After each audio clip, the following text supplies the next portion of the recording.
اچھا ابھی میں نے کچھ دیر پہلے فاطمہ جہ یونیورسٹی کے محفل مشاعرہ کے حوالے سے ایک ویڈیو کی تھی. اس میں چند نام رہ گئے تھے. ظاہر ہے میں نے وہاں بھی کہا تھا کہ کچھ مسنگ ہو رہی ہیں چیزیں، کیونکہ میں زبانی کر رہا تھا سارا کچھ.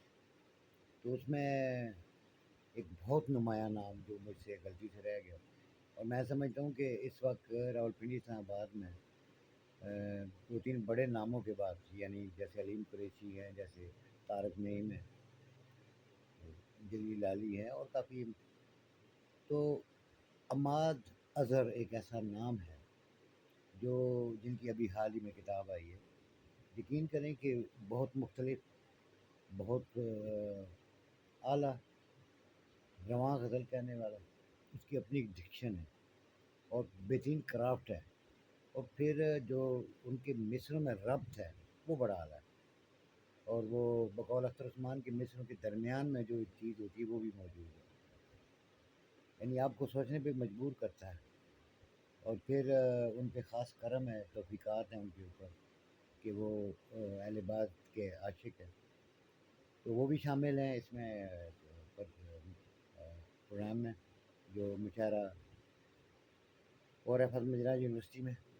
اس کے بعد مرلی چوہان، یہ لاہور سے بڑا مزاح نگار ہیں اور اچھا شعر کہتے ہیں.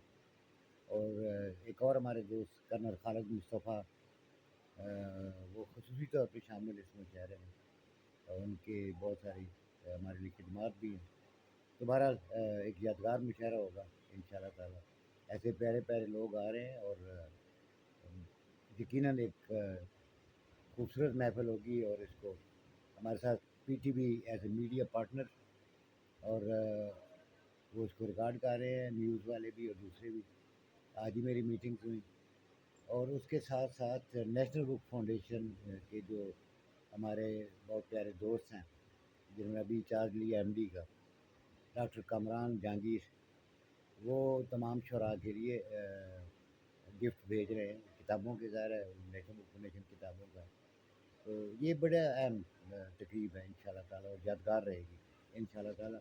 اور اس کا سارا کریڈٹ ڈاکٹر فرز ورک، جو شعبہ اردو کی ہیڈ ہے، ایچ او ڈی جنہیں کہا جاتا ہے شعبہ اردو پر. بڑی خدمات ہیں، بڑی محنتی اور بہت اعلیٰ خاتون ہے، اور خود بڑی اچھی شاعر ہے. تو اس کے ساتھ ساتھ ہماری جو وائس چانسلر ہے بشرا مرزا، ان کا بڑا ہمارے